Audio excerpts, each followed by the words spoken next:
But like Japan, though, Japan makes us all look bad. Have you seen the guy on Instagram where he's like in fatigues and he's sitting in his car and it starts with like the Houthis or whatever, like the terrorist organization in the Middle East, and it's got like their flag over his head, and he's like, we're gonna attack you with drones. And then it cuts to him like looking the other way, and he's like, and it's the American flag, and it says, we're gonna destroy your drones with technology. And then it goes back and he's like, we're gonna send like a ton, like so many drones. And he's like, we're gonna destroy your drones with lasers. And they're like, we're gonna send drones after your boats. And it cuts back to the American, and he's like, what did you say? And then like it cuts and it's the Japanese flag, and he goes, no, whatever you do, don't mess with their boats. Do not mess with their boats. And then it's like it goes and it's the German flag, and he's like, we've spent decades trying to keep them calm. Do not mess with their boats. And then it cuts, it's the Houthi flag, and he's like, what are you doing? You're bombing everything. What's going on? And he's like, stay away from my boats. And you have to find it. It's so funny. Do you know what handle that is? I'll have to send it to you. Okay, I'll have to send it to you. If anyone else out there knows what that is. Yeah. And then, like, I think he's made several videos, and like the Americans always come in as these crazy people about their boats. Don't touch my boats. And then like the people comment stuff like, the boats thing, it's like keeping me going right now. Like, it is very funny. Oh man, yeah. I hope, and that's honestly my hope for the things we do on this show is that there's keeping somebody going. Yeah, something catches. Like, man, I kind of feel like having Tony on the other week with him talking about this ain't no fucking Applebee's. might save a few folks, because that's one of the funniest. We talked things. about it off camera. The when Tony and I went to Shark Valley together, and it was three of us. It was a girlfriend of mine, Tony, and me, and we were Shark Valley is this big U-shaped paved path, and at the end there's a big tower, and it's out in the Everglades, and we just you ride your bikes out and go up in the tower and look out over the Everglades, and there's a bunch of alligators. Oh, you see along. some gators. Oh yeah, there's a lot, and they're like right up along the road and stuff. And you see so many idiots with their children, like letting them walk up to these alligators. Oh yes, and it's like, it's gonna eat your kid. Yeah. I know it looks like a puppy, right, to you in some weird form. It's so small. Yeah. Oh, so little, but it looks at your child as food. Yeah. Like it's snack. 100%. It like that must blow alligators' minds. Be like, holy shit. Hey, my food's walking right up to me. This thing's just coming right up to me. I'm not even hiding. Like I know you see people like in Orlando like play with them and do like those little shows and stuff. Those have been in captivity for a while. And they're well fed. And well fed. They're not looking for anything. The ones you see in the wild, although most of them will avoid you, don't walk up to it. Don't send your kid to go pet it. And that goes right along with the story that I was telling. Please. So we get out there and we go up in the tower and we look around. And we come back down, and I remember there being trails that you could walk, like little footpaths. And what we didn't know was that these footpaths had to have deteriorated over time. And then different hurricanes that have come through have blown down trees and blocked the paths. So we walk out as far as we could, and we realize, oh man, we can't go any further. We turn around, we start heading back. And it's the girl, then me, and Tony's following us. And there's this one little place right near the beginning of the trail where there's a gap, a small little gap where the erosion has taken the footpath out, and there's water there. Oh God. And you have to kind of not even really jump, but just kind of right across, like a little hop. Yeah, a little hop to get, and so she goes, and then I go, and I happen to glance back as Tony hops across, and he hops, and a gator shoots out of the water right when his legs are spread apart. Oh wow! And it comes between his legs and snaps its jaws. Ooh. And all I could think was, if that thing was maybe another foot, I don't want to over exaggerate. maybe a foot higher. Like he's castrated. We would have talked about Tony's transition right in his time now. Right, that would have been his medical emergency. He would have shit himself in Puerto Rico and lost his junk in the Everglades. Oh my! Yeah, it was Lord. terrifying. Yes, no, and that's I think what a lot of people when they come down here and they think Florida's Florida, they think it's beaches and it's tourist traps. Did you say beaches or peaches? Peaches, millions of peaches, peaches for me. I worked in restaurants. I know they put the same Pandora station on all of them. It's like, I am still living with your ghost. Oh, man. But that song would come on when I was working at BJ's restaurant and bar. That song would come on. Everyone on the line would stop. Then we would start singing that song. I am still living with your ghost. Like only 20 dudes. About the West Coast. We covered that when I was in my band. Oh, you did? Yeah, when I was in my cover band. Band again. What are you talking about? When you're in the band? Yeah. Let's get the band back together. We played a show and everything. Oh my God. We're on the YouTubes. Our name's spelled wrong. It was spelled wrong on the YouTube? Our wonderful guitar player who posted the song is not the greatest speller, and our name was Vámonos Muchachos. That's what we named it. I love it because we only played one show, and there's a Goldfinger song that we covered, and at one part he yells "Let's go," and we decided like we would joke around and change that lyric to Vámonos Muchachos, and we were gonna do this little. Just like a little step to the side dance and the step back, me and the bass player and the guitar player. And when we got to the only show we ever played, which was this show down here called Fernstock that they used to do every year. Oh. There's a bunch of like old hippies got together and played a bunch of music. Like that's awesome. Like the guitar player's dad played, and he's a really good musician. Like he had a really big band, and he's been in bands his whole life, and they were good. And we didn't do bad. And but the bass player's cord was only like 3 feet long, so he couldn't do the dance with me. So I'm like, burp, burp, burp, burp, like by myself. I'm like, oh, this is terrible. But when he went to post it on the YouTubes, he spelled it wrong. So it's Vámonos Muchachos. It's not the greatest speller. So if you want to look it up, just Vámonos Muchachos. There's the H missing there, and then All the Small Things is the song that we did. That's awesome. Yeah, that's the one he posted. But we did a whole set of covers. Well, so I've thought about us expanding in the Nostalgia Land universe. Is that do Nostalgia Land play golf now? And then that should be our next one. The Nostalgia Land band. Nostalgia Land band. Holy shit. Oh man, we could get out there and play like basically the whole soundtrack to Tony Hawk Pro Skater 2. Yeah. Pro Skater and Pro Skater 2. That was when life peaked. Yeah, the Superman by Goldfinger. Yeah, Superman by Goldfinger. That's the jam. In the warehouse, the freaking demo for Tony Hawk that everybody played. It was the peak of humanity. It really was. 96, 97. It's just the best. That's where we were. Yeah. That's honestly, yeah. If we could go back to an era, it'd be that. Oh, right man. there. Simpler times. Yeah. Before social media, before the internet was ubiquitous and everybody had it. I hope I used that word right because I'm not the best speller either. Muchachos. Muchachos. He got the first H. Missed the second one. Missed it? Muchachos. They just start throwing C's and H's everywhere. But just bang your head against the keyboard and eventually your video will come up. Exactly. Oh gosh. Well, like to speak to that again, so everyone comes down here and they think, the Florida is like beaches and it's Disney and a lot of people miss that there's a wild element out here. That's less than 12 miles from here? Yeah. Less than that. And it is untamed Everglades. Mm-hmm. And in that we've gone hikes, we've gone through walks there, especially when I was a kid. I was about 12 years old. I went with my class. Mm-hmm. And we went. And the guide was like, okay, yeah, we're going to stay on the boardwalk. Everyone, if you see a gator, don't try to throw anything at it. Don't try to, interact with it. Just, look, let me know, point it out. Mm-hmm. We saw so many gators. Mm-hmm. And then the guy goes, hey, we weren't originally going to do this, but as a special treat, because it's been so dry the last 3 weeks, this trail that's normally underwater is dry right now. And so it goes about half a mile in and then we'll come half a mile back.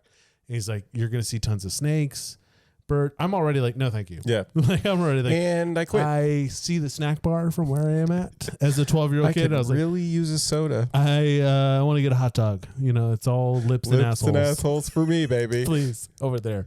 And he's like, no, let's go. So it's my whole like, it was 6th grade. Yes, it was 6th or 5th grade. 5th grade, I think it was. And no, 6th. Anyways, so we go down this trail, and we get to the end of it. And the guide's like, yeah, look over here, look over there. Oh, look up there. And he's pointing that. All of a sudden we hear, I'm going to do my best. Oh, yeah. The gator. And if that vibrated in your car right now, imagine that about 3 times deeper than what I'm doing. A big old bull gator who, like, these things, you need to understand, if you don't live in Florida, these things have been evolving to be so secretive, and I mean they just blend into everything. This guide, who I think was a Miccosukee, a relative of mine, it lived out there his whole life, missed him. This like 8-foot gator, and it's growling at us, at all of us, and he goes immediately, it turns, he goes, everybody walk that way now. Yeah. And he just pointed. Yeah, that gator's telling you to leave. All turned around, and again, it's such a terrifying sound because it also kind of sounds like they're talking to you. Mm-hmm. Like it's very like, it's so deep and guttural. Yeah. And you're just, and there's nothing you can do. You seen them do it in the water? Oh yes. Yeah. And the water, it vibrates. Yes. Yeah. We were on kayaks one time. It downpoured on us. And so we're like, oh, let's push up against the mangroves and maybe we can get, so we don't get swamped because it was such a heavy rain. We pushed up against the mangroves. And immediately I heard that same growl. This was like I was in high school and I was with a couple of buddies out on the Tampa side. And immediately I heard that same growl. And I just said, paddle. No. I just said, nope, paddle. We paddled so hard to get, and we were still a mile out. We paddled the fastest. We didn't stop. Right. Like we're doing 20 knots in the water. Like just paddling as hard as we could. It is terrifying. And to bring it back to this point, welcome to another episode of Nostalgia Land. Thank you for being here. Welcome. Yeah, it's just Tyler and I holding it down again, doing our thing. Yeah, man, and we have a lot to talk about because we're going to also talk about a local legend and a national legend. Our local legend goes by the name of the skunk ape, which I don't know if you've seen the picture. It was from December of 2000. This family it was Christmas morning early. They started hearing rattling, thought it's raccoons or it's, maybe a bear, like a little black bear. It's like central around the lakes, kind of Florida. They snap a photo and it's still on the internet. You can look it up. If you look up skunk ape, and it's just this bright flash. And there is this creature, this hairy, maybe 6'5", huge creature, scary, like the eyes like haven't dilated, so they're this white out, and you can see teeth. And like a beard, and it's very clearly not like, this is a really big dog or something like that. No, it's Sasquatch. It is our local version of the Bigfoot, which we call the skunk ape because apparently it precedes by a horrific smell. Yeah, which I think is a lot of people's account of Bigfoot. Well, imagine like one of us just being outside forever. No, I'm out there and hairy and musty. I'm out there like 20 minutes. I'd let my dogs out to pee, and I'm like, oh man, I'm gonna shower again. I gotta go shower. Get the bleach this time. That's the only thing that kills the scent. God, dude. No, but like, so there's this picture online where, and it's horrifying because the family thought, it's like maybe it's an escaped orangutan or something, but experts got a hold of it and it started circulating through the internet. Early days of the internet, and then they're like, no, this is something else. This is like way too big, and look at the way like it stands. It's almost perfectly erect. It's creepy. Bipedal. Yeah, it's really creepy to think that we may have our own Sasquatch on top of alligators and snakes and crocodiles and peacocks, which are everywhere. Yeah. Beautiful birds. I want to kill them all. It's like every last one of them. How gorgeous that thing is. I just want to mount it on my wall. Kill it. I just want to. They're so in the way everywhere. Hit them with my car. Yeah, they're so everywhere. If I had an old junker, I'd just be running peacocks down all day, every day. So that's why you bought the big truck for like $2,000. Yeah. Why'd you spend $1,000 on a truck? You'll see. Actually, I heard that the local township around here in Pinecrest. Yeah. They are collecting peacocks to neuter them. They're giving the males vasectomies. That's right. Yeah. They got to do something. They're I mean, and they breed so rapidly. Yeah.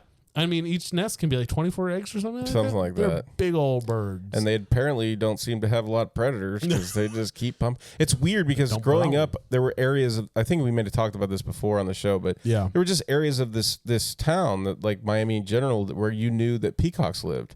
And there'd be like, oh, they're on that street, or they're over there. Or, and it's like a little herd of them or whatever they are, a little flock of them. And then all of a sudden, like 2 or 3 years ago, it was like, what in the hell is going on? They're just like all over the damn place. Yeah. Yeah. And to the point that they're so commonplace now. Yeah. Like people, my dad bought airsoft guns, like plastic BB guns to scare them off of his car, like because they scratch your car up with their giant talons. They have talons. They really do. They do. For like a flightless, like no. Well, they could fly, but they're not far. Yeah, it's like a turkey where they're like. Yeah, it's really not graceful. It's not like oh wow, look it's at glorified jumping.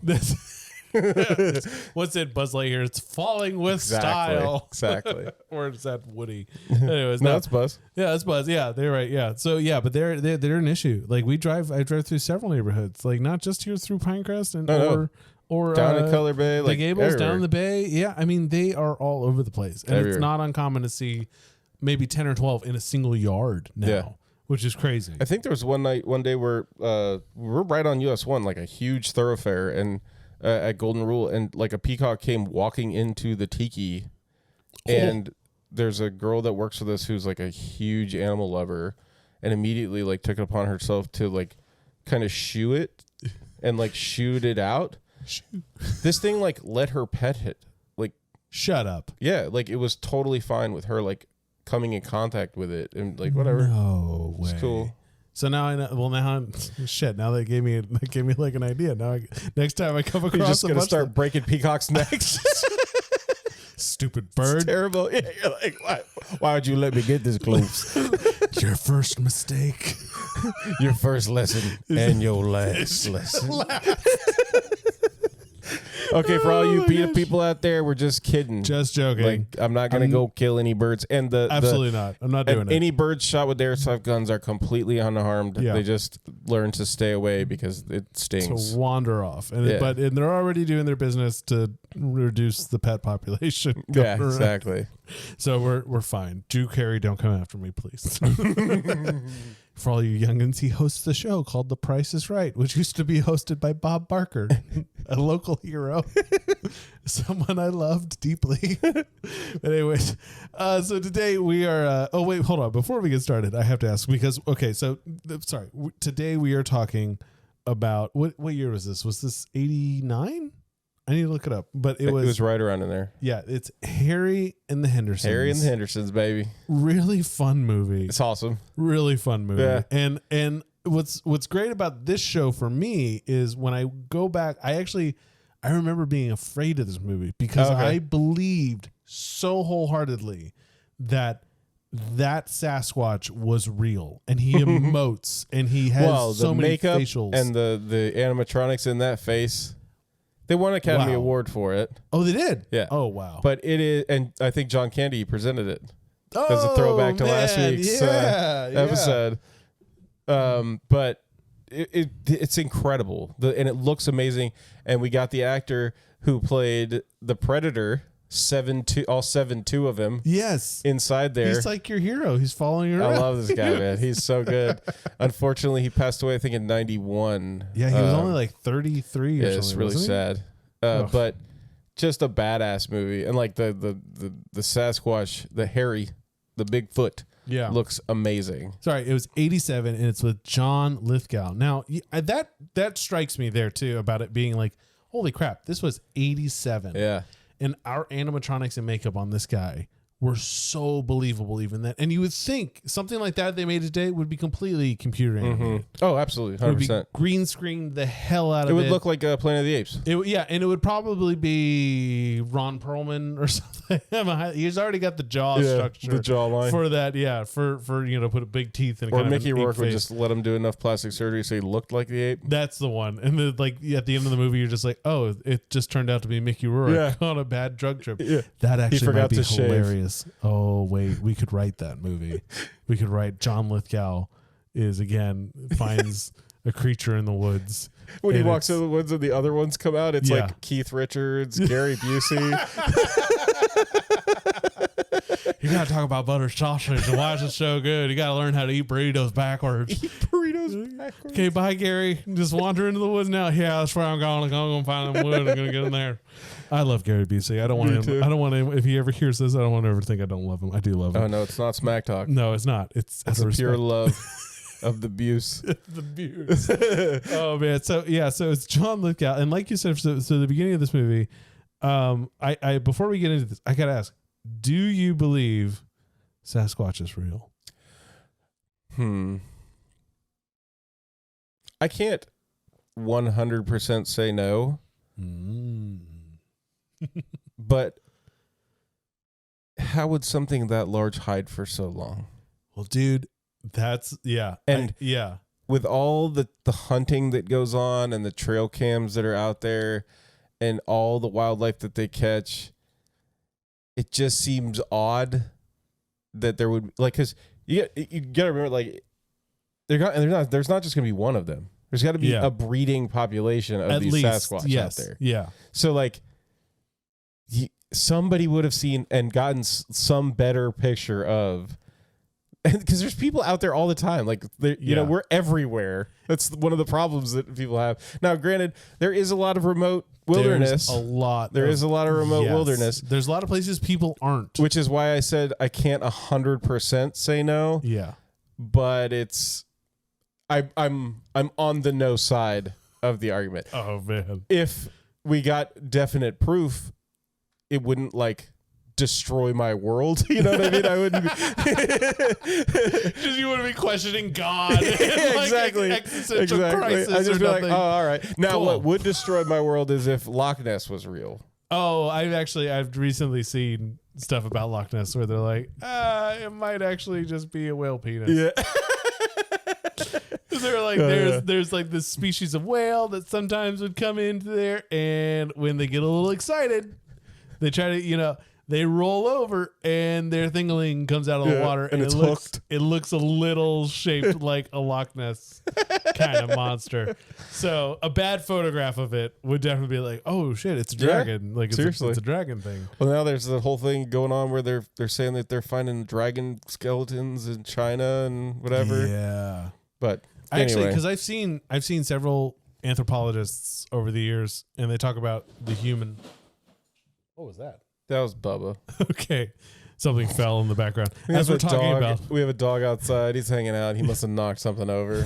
As we're talking about myths and legends, something in the house moves without us knowing. Anyways, so I've seen several anthropologists and stuff talk about that the way the human mind works is it is not great at inventing something it hasn't seen, or the breadth of imagination is usually within the realm of reality. And so they say we would have to as a very early species, they were like, we would have to have seen something that looked square in order to have a square, in order to understand. And so they're saying we would have to have seen a giant bird in order to imagine there's a giant bird. We'd have seen something that's dragon-like in order to imagine a dragon. And all these myths. Are you talking about legends. the band?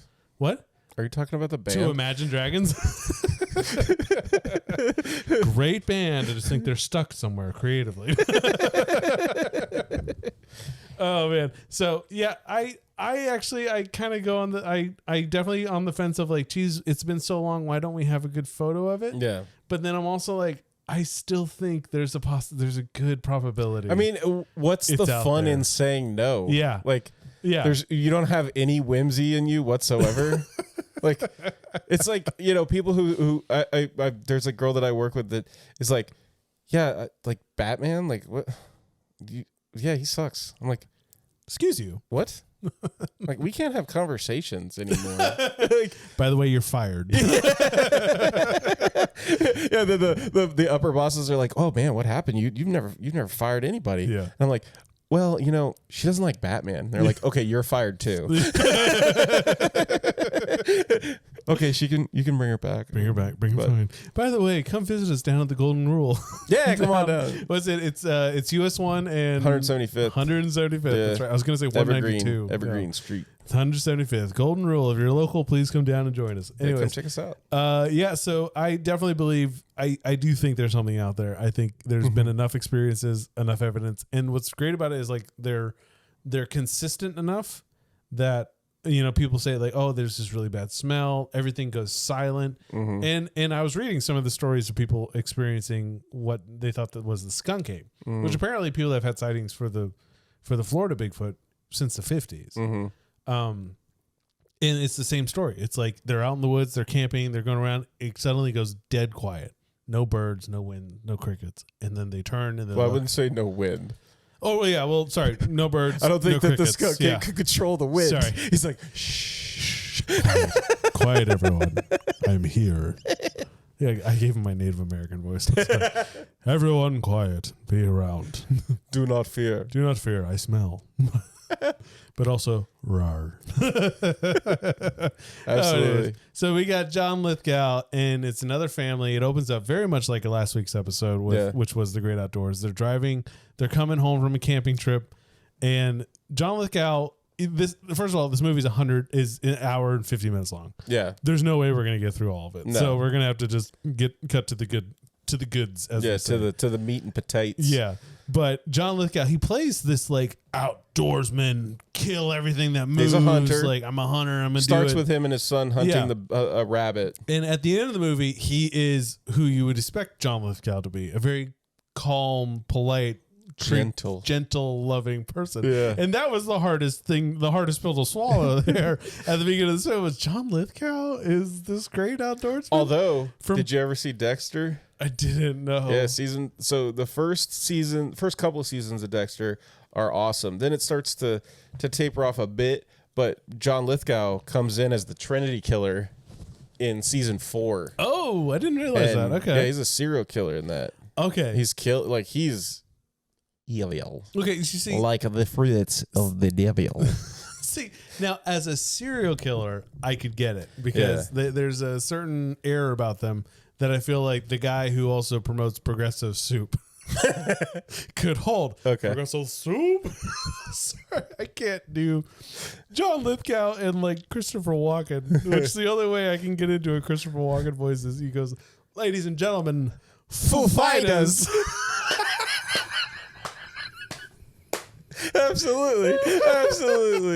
Oh, dude, yeah. just a real quick side thing. Please. Have you ever seen Suicide Kings? No. So Suicide Kings is this kind of it's kind of an obscure movie. I think I got it out of a $5 bin, like we talked about with Tony at like a Best Buy. Yeah. And it's Christopher Walken's in. He plays this gangster, and he ends up getting kidnapped because he's like kind of retired, semi-retired, like he's past his prime of gangstering. Oh, okay. Is that the one where he's like in the road and the guy's like, get on the ground? He goes, no. No, that's a different movie. Okay, damn. But they have him tied up. They like drug him. They tie him up in their house, and they're trying to ransom him because that's the smartest thing you could ever do is ransom a gangster. Oh God! No. But they cut his finger off and stuff. But he gives this whole like speech at the end or towards the end of the movie where he's talking about how the guy's eyes are floating, like your eyes are floating, but it's so good. Like the whole movie is worth this monologue by Christopher Walken. It's awesome. And what's it called again? Suicide Kings. Suicide Kings. Yeah. What year? Any idea? Probably mid-90s. Mid-90s? Okay, so Suicide Kings with Christopher Walken. Okay. And we're looking for the final speech at the end of that. Yeah, it's good. It's real good. I'll try to find that. It's fun. Put it on YouTube. Mark it on the notes here. It's just a fun Christopher Walken monologue where he's just being a badass. I know. And delivering it like Christopher Walken. And it's just like, that's what I'm talking about. Great. Yeah. So Christopher Walken and Jon Lithgow. Yeah. They have this cadence and this tone to their voice. Foo Fighters, ladies and gentlemen. And then Jon Lithgow is just like, with the Progresso soup? Like, I can't quite get his tone. It's hard. Because it's just Jon Lithgow. Yeah. So they're this normal family pretty well. In the beginning, I was kind of like, man, like the Ernie kid, just his little boy, he's drinking the Kool-Aid a little too harshly. Because he's like, Dad, like, let's just shoot it and kill it. Mm-hmm. But anyways, they're coming back from a camping trip. They're driving down the road, and they do it great. The direction of this and the writing of like, how do you miss a Bigfoot? And it's in the morning sun. Mm-hmm. It's glaring in his eyes. And it's like kind of foggy. Yeah, kind of foggy and stuff. And he clips Bigfoot. Mm-hmm. And he's driving like a total asshole. Yeah. He's like, I know this road's like the back of my hand. Progresso soup.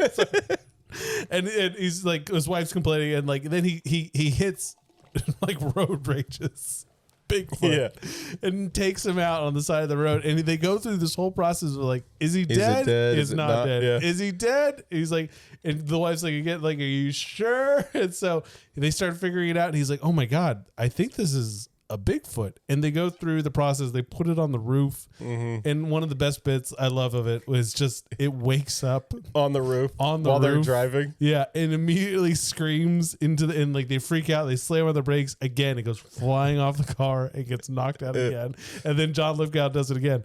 I think it's dead. And this time he checks like the pulse and stuff, but it's like, there's a Bigfoot. Like, dude, what do you know about a Bigfoot? I know. And if you really cared if it was dead or not, just shoot it. And that's what the kid says too. Dude, shoot it. Yeah. I was the one time I was on the little boy's side, Ernie. I was just like, man, dude, just put like 4 or 5 rounds in it, bro. He's got a rifle. Just put one in it. Yeah. I guarantee if it's not dead, it's gonna move. Yeah. It's good. It's like, oh, that tickles. Exactly.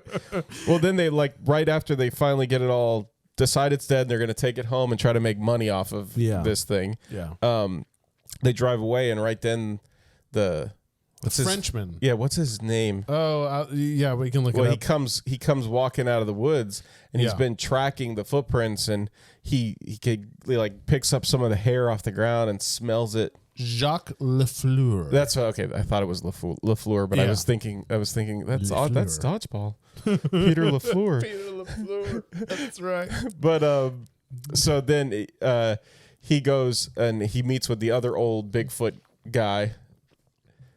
Don Amici. Don Amici's awesome, dude. I mean, a Hollywood legend. Yeah, he's in Trading Places. He's in a ton of old movies from back in the day. Cocoon.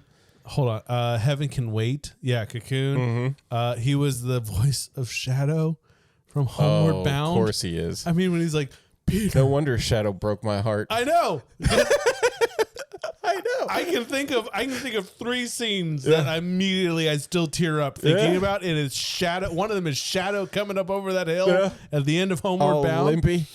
Oh, and he's like, Peter, you're here. I'm gonna lose it. Okay, no, keep going. Anyway, make Matt cry. Yeah, gonna make me cry. But I need a moment.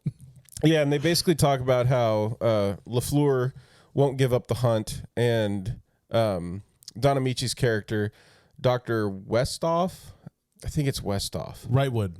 Wallace Wrightwood. Dang, yeah. Wrightwood. He's given up. Yeah. He's lost the faith that there is a Bigfoot out there because he had experience back in the 50s when he was out hunting. But then the hilarity of this movie really ensues when they get back to the house. Yeah.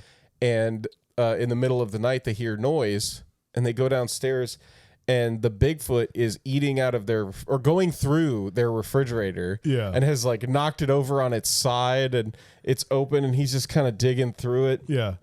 And then the whole family is now up and like, oh my gosh, what are we going to do? And he pulls the corsage out that belongs to the older daughter.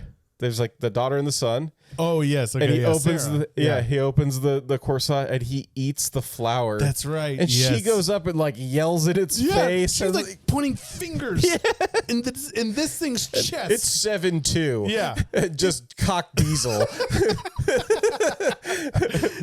Well, like I love it. So it's a great way to summarize a movie where if you can ask one question about it, where it's like, what if this happens blankety blank? Yeah. And I think that's a great way if you're watching films and you want to know, is this a good movie? Is this well written? Is this fulfilling its purpose? Is to ask that question. What if blank happens to blank? And it's film it with, you say, what if Bigfoot came to your house? Yeah. And they immediately start fulfilling that question and answering it right away, because out the gate he's destroying everything. Yeah. And every normal object like walls and he's just destroying. Like he bumps his head. Yeah, he bumps his head on the doorway. So what is Bigfoot going to do?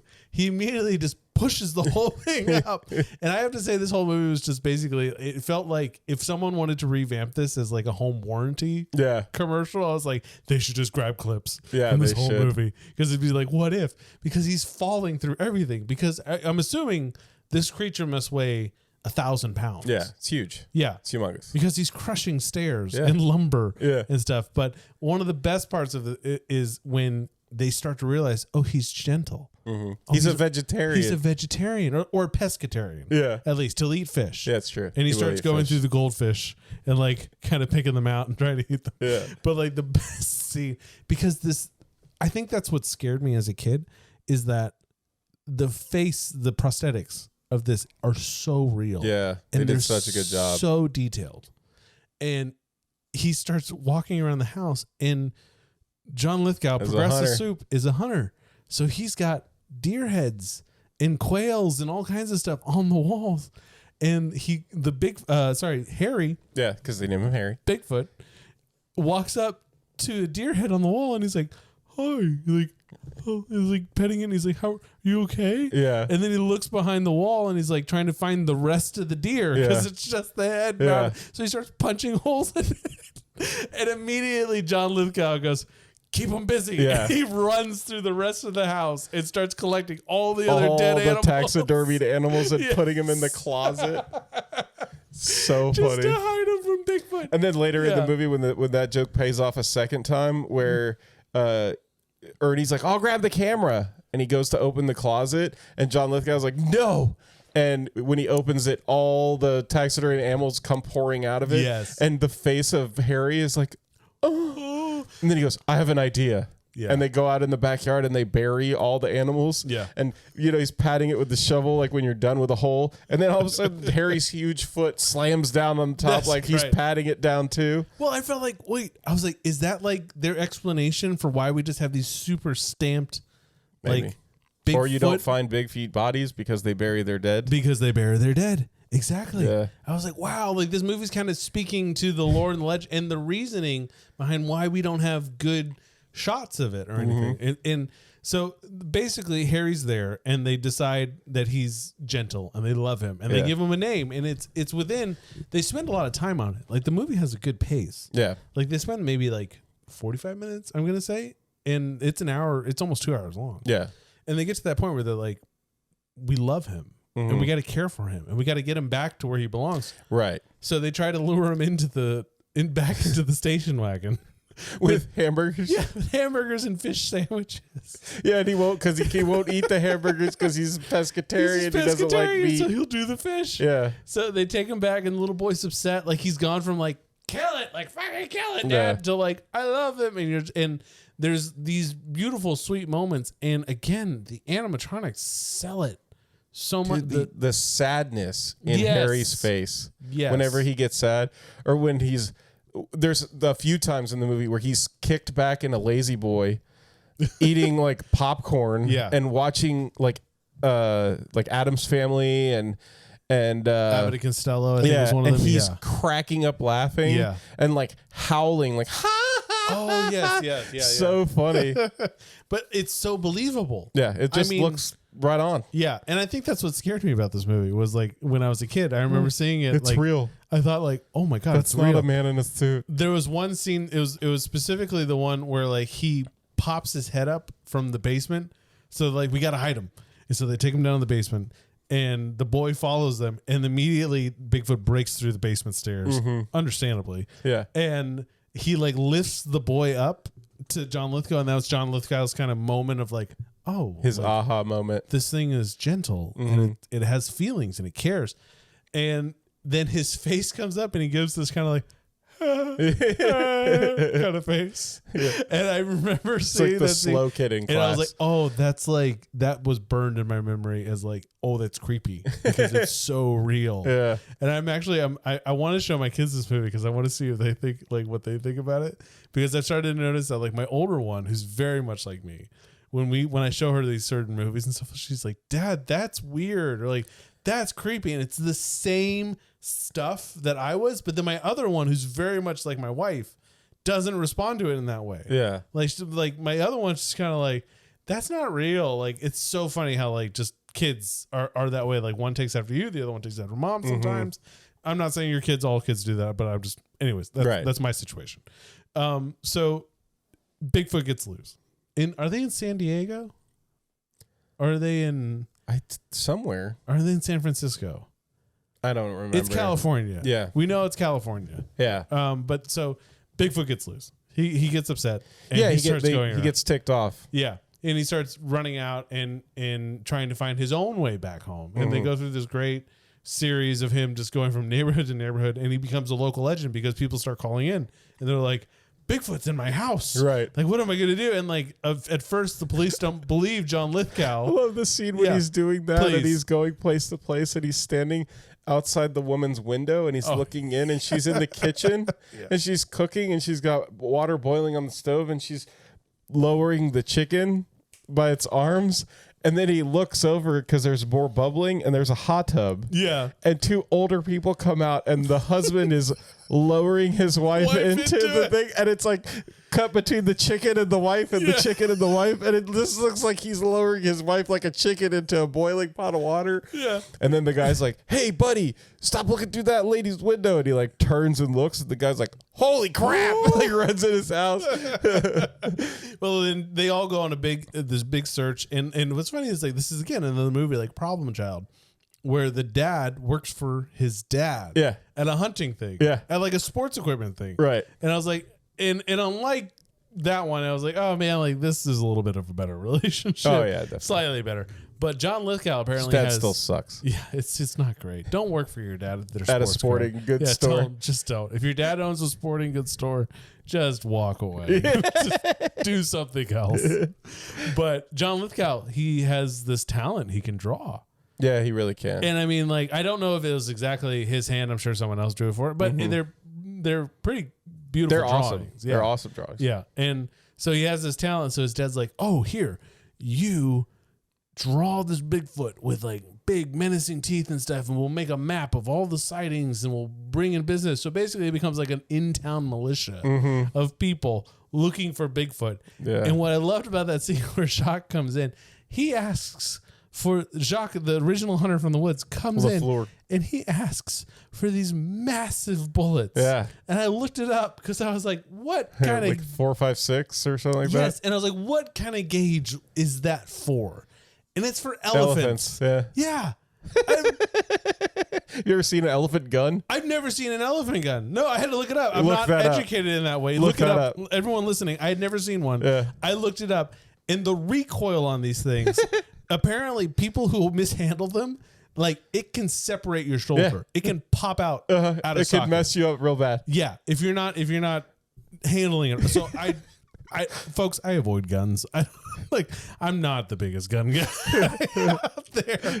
But when I saw the massive, 6-inch bullets this huge. Guy's asking for, I thought, I got to look up what the hell the thing is. Because, he's apparently, so this thing could blow off an elephant's foot if you catch it right. So I imagine if he caught a Bigfoot, there's going to be very little left of him if you actually got one through which is kind of stupid because isn't the whole idea like a Bigfoot, you want the feet? You want to keep them. That's what I thought. I thought that's overkill, dude. Like, you're going to blow away half of it. Yeah, we need Tony here to find out the right ammo type. That's exactly right. Tony, if you're listening, please take a moment, text us, message us, let us know For sure. what's going to bring down a 6'7". We're talking like 7'7" Yeah, like, what are we talking here? 7'2". What do we need exactly? Just pulling stuff out of my ass now. Yeah. Anyway, yeah. So I mean, so they go on the big quest. Jon Lithgow's like become the Bigfoot defender, and he's looking for everybody, and that's how we get back to. Well, at that part where you were talking about, where his dad asks him to draw the big mean Bigfoot, and he goes home and he has this drawing of this evil looking Bigfoot. Yeah, and he just and the wife. I love how the wife comes up behind him, and she's looking at like, oh my gosh. Because this is already when they love Harry, and Harry's missing. Yeah. And before she even can say anything, he balls up the drawing and throws it away and starts drawing again. And when she comes, like later on, when she comes in and sees his drawing, it's Harry. Yeah. He drew this Harry. Sweet, innocent animal. Just this great face. Yeah. When I was a kid, it scared me, especially when they found him. And he brings them back to the house, and the wife and the kids are asleep on the couch. And Jon Lithgow goes, "Honey, wake up!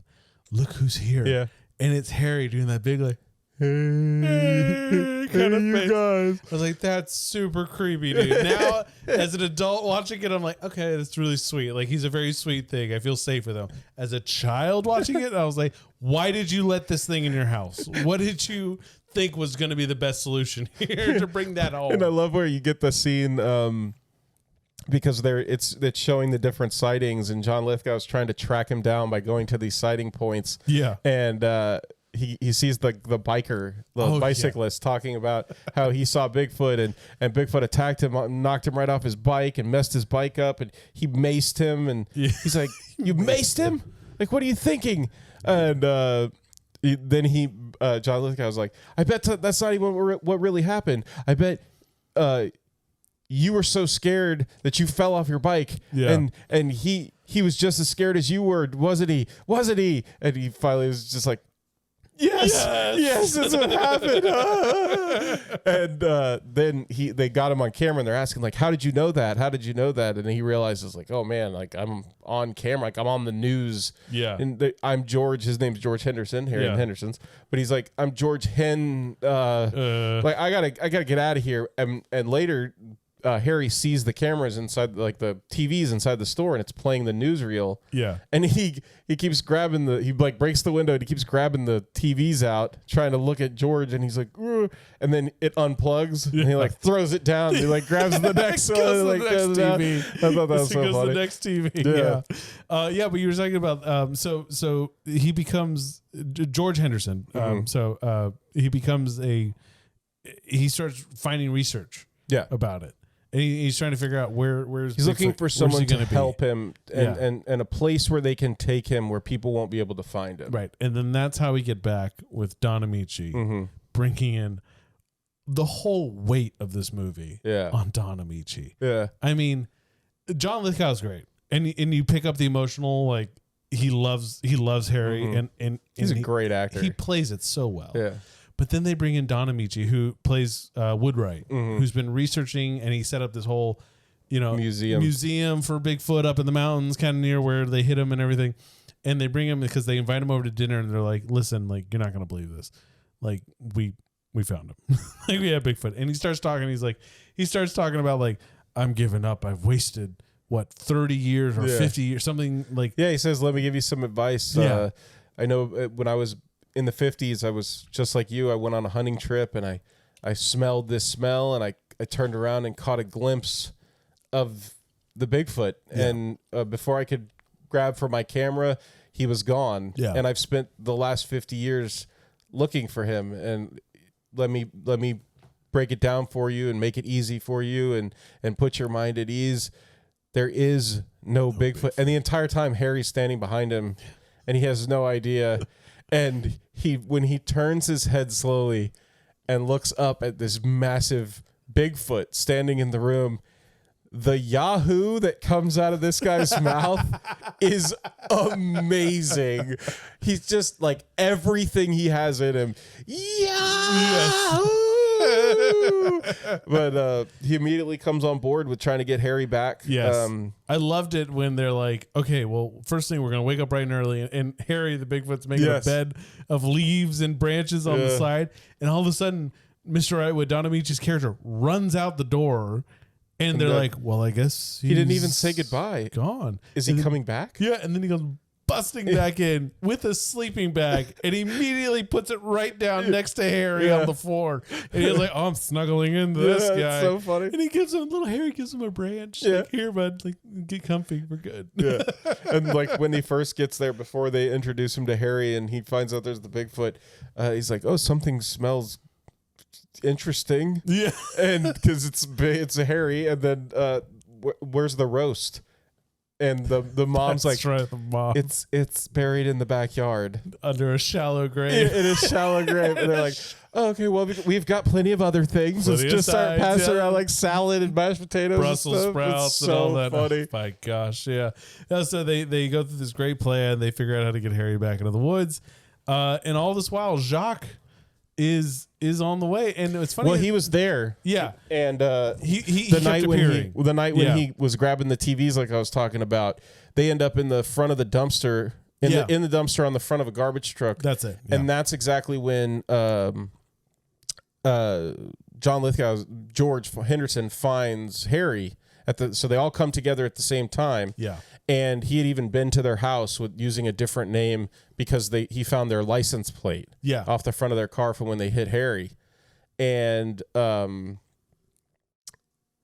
they end up like getting away, Jon Lithgow and Harry, and the dumpster ends up being surrounded by police officers, and they arrest LaFleur, which slows him down for that night so they can kind of hang out and meet the doctor and show him Bigfoot and make this plan to leave in the morning. And he's calling his attorney to get him out of prison right now, or jail right now. Because he's calling in like mobsters or something like that. He's like, get me out, like governors and stuff, to like get them to release them for like having these massive guns in a police quarantined area. Like, but yeah, you're right. So it slows him down, and he gets so they can go, and he's still tracking them. But sorry, you were saying. And right as they're going to leave in the morning, LaFleur is showing up to try and kill Harry, and they take off. And the doctor, what's his Wrightwood.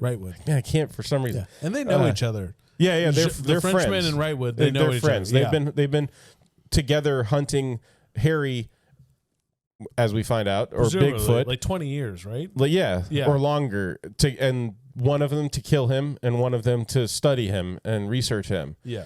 And like you're saying, when Jon Lithgow goes to see Wrightwood, he goes to see him because he's the only person with any literature out there that is curious sounding and not just like sounds like it wants to kill him to study it. Yeah. And he goes to the museum and he's trying to find him, and he's talking to him, but Wrightwood is so dejected by the whole thing that he won't admit that it's him. And he says, he's very old and tired, and he's gone for the day, and all that stuff. And he gives him the note, and it's like the wording on the note kind of touches Wrightwood. Yeah. And he that's why he ends up getting in touch with them and going to their house, and they realize they're on the same page about Bigfoot. They just want to know Bigfoot. They want to study. They want to know that it's real. Just want to hang out with that dude a little bit. Yeah.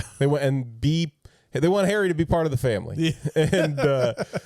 And then so when they're leaving, Wrightwood knows LaFleur, and he pops his tires with the pocket knife. Right. Yeah. And they get in Wrightwood's junky old van. And one of the gags that's so funny from the movie that they do again now, they did it in the station wagon in the beginning when they had Harry sitting in the car, is where he's so big that he pushes the roof up with his head. There's like a dimple. It's got like a nipple on the top of the car. Right, yeah. But so then they're doing this mad dash out to the woods to get Harry back and get him away from LaFleur, but LaFleur steals their car and he's chasing them down. And of course he doesn't care what happens to the car, so he's slamming against the walls and driving literally against the walls, scratching up and everything. And then that's when the funny part comes where the cop car comes rolling down with the woo. So the cop car goes on the congested highway. The cars all start to split apart so the cop car can go through, and Harry gets this idea and he just sticks his head out the window and starts doing it. And all the cars start moving for them, and they get away from LaFleur. Yeah. And they get out into the woods. And you get the heartbreaking scene where Lithgow is trying to get him to leave. This is the scene. Trying to get him to leave, and he won't listen. And finally, he's like, well, I got to do something. So he starts playing pissed at him. Yeah. And he slaps Harry in the face. This is the scene I would reenact with my buddy Santi. And it was when we were roommates in college. And it was when he had to go study or do something, like, because I was an art major. And so I didn't have a lot of like finals and things to prepare for. Yeah. I had my studio time. I'd go, I'd make my art and do my stuff. And then I come home and I would usually have a good, peaceful nights and stuff like that when I got to UF. Right. So when he came along, he's a linguistics major. And so he had so many finals, so many things, especially. And so it'd be 10 o'clock at night and he'd be like, I got to go study. And I'm downstairs watching a movie or playing a game. And he would come and he'd sit and he would stay. And he's like, yeah, I'm in the middle of studying. And I was like, and it'd be like an hour or two later. And I'd be like, shouldn't you be studying or something like that? And then I saw that scene of Harry and the Hendersons. And so I started doing that to him. And I was like, get out of here. Don't you know we don't want you anymore? Get out of here. So I started slapping him to go up and go study and do his work. So when he got to this point again, it was rich memories That's of me funny. yelling at him at like 1 o'clock in the morning to go up and study for his lit final. I don't even know what he was doing. Some junk. At that time. Some junk. Oh my gosh. Yeah. So he does that heartbreaking scene and he plays it off so well. Again, you're just like, God, you can't talk enough about the animatronics in the movie. Yeah, for sure. And how the acting out of Lithgow on the other side. To play the believability of it. So good. Yes. And like when he turns around, like showing the emotion in his face of like how heartbreaking it is for him who loves Harry so much to treat him this way, but he's just trying to save his life and get him to run away. And so finally Harry leaves into the woods. Yeah. And they realize that They see down the mountain that LaFleur is coming up. LaFleur. Yeah. I keep thinking of Peter LaFleur. That's what I keep thinking. Nobody makes me bleed my own blood. Nobody.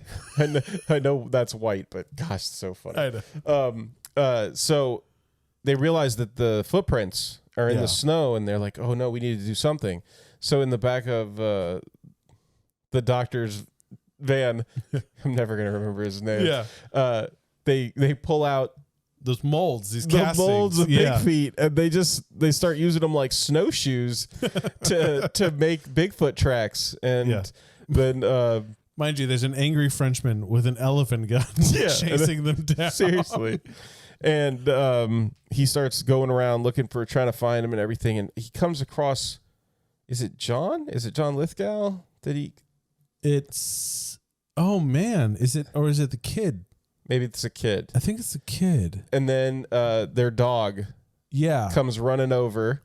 And what the people don't know on the ground is that Harry's in the tree above them. Yeah, watching everything thing happen. And he realizes like, oh, they're helping me. Like they're creating tracks. They're using the feet things to make tracks. And this guy's hunting me by the tracks. You get the idea that he gets it.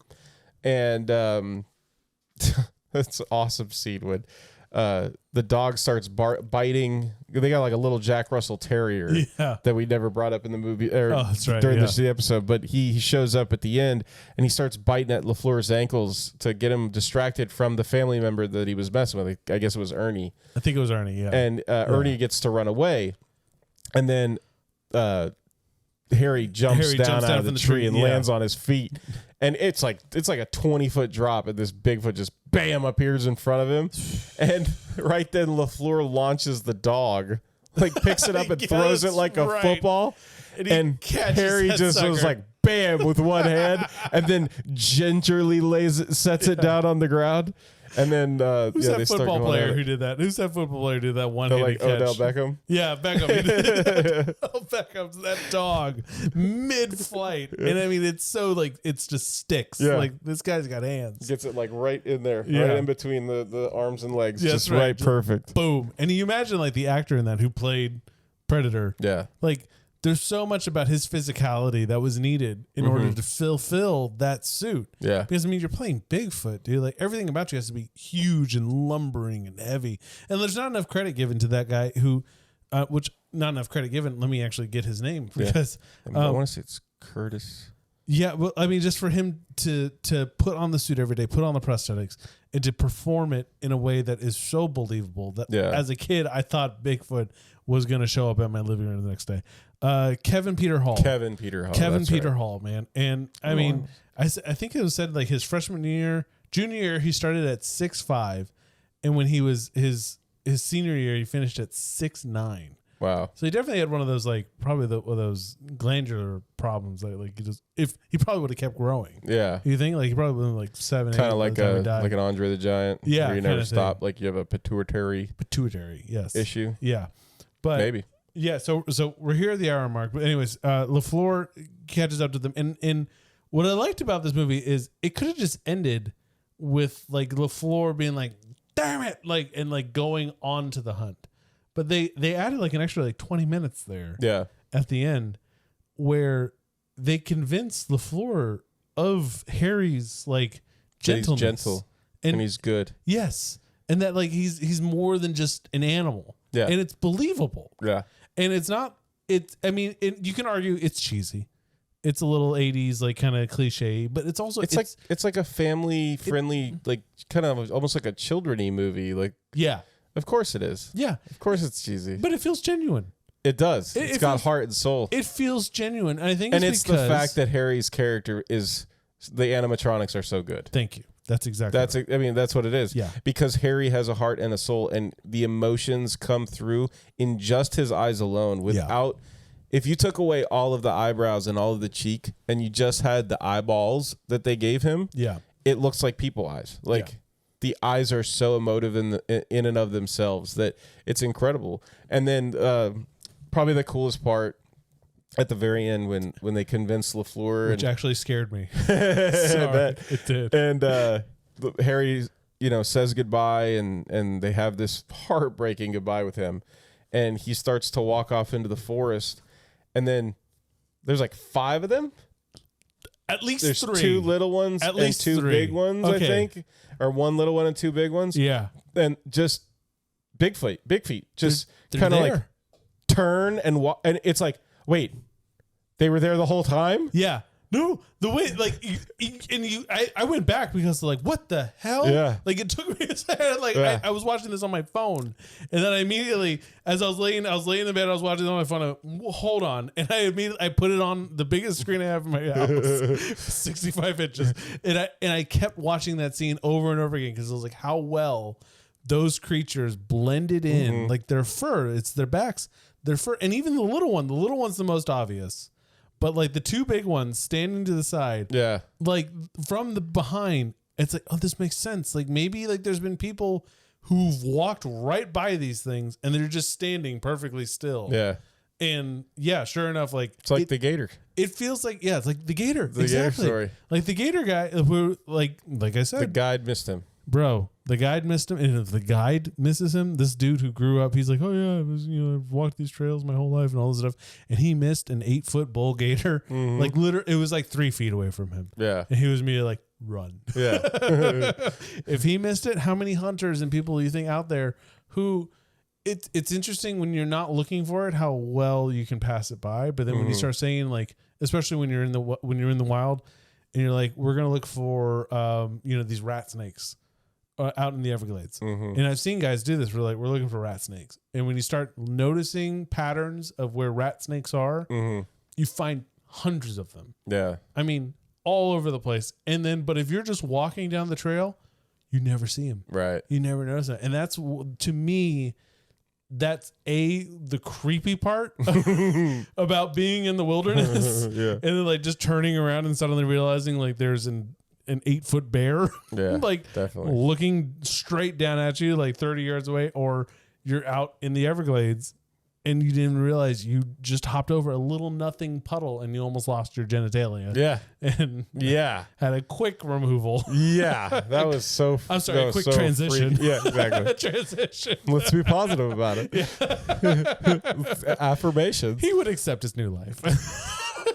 Tony's really go with the flow, you know. He really is. He's very much about, you know, Hey, I not the could eat. body, it's the spirit. I could It's eat. the spirit. I could eat.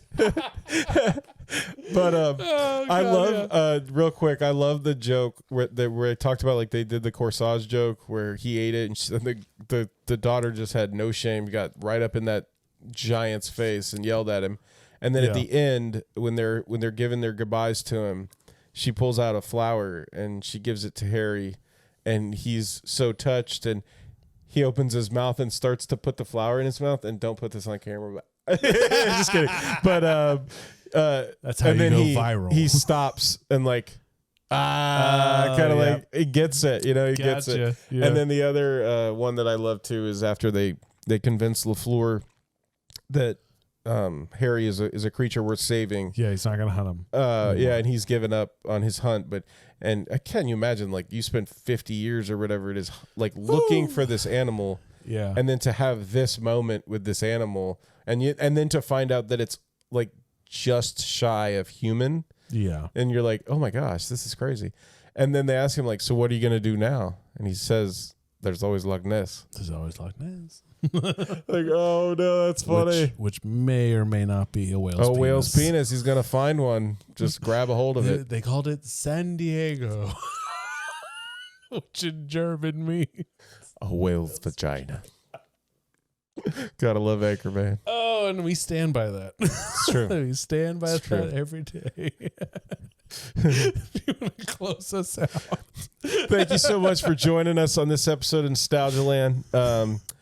Just want to say we miss Trey. Miss him And every day. I thought this went really well. So thanks a lot, Matt. Thank you. Hopefully we'll be able to get at least one other person for the next episodes moving forward, whether it's Tony again or Tanner, or hopefully Trey will be available. But we understand Totally. that, you know, got other a things lot. are very important, and he's got a lot going on. Yeah. So thank you so much for listening.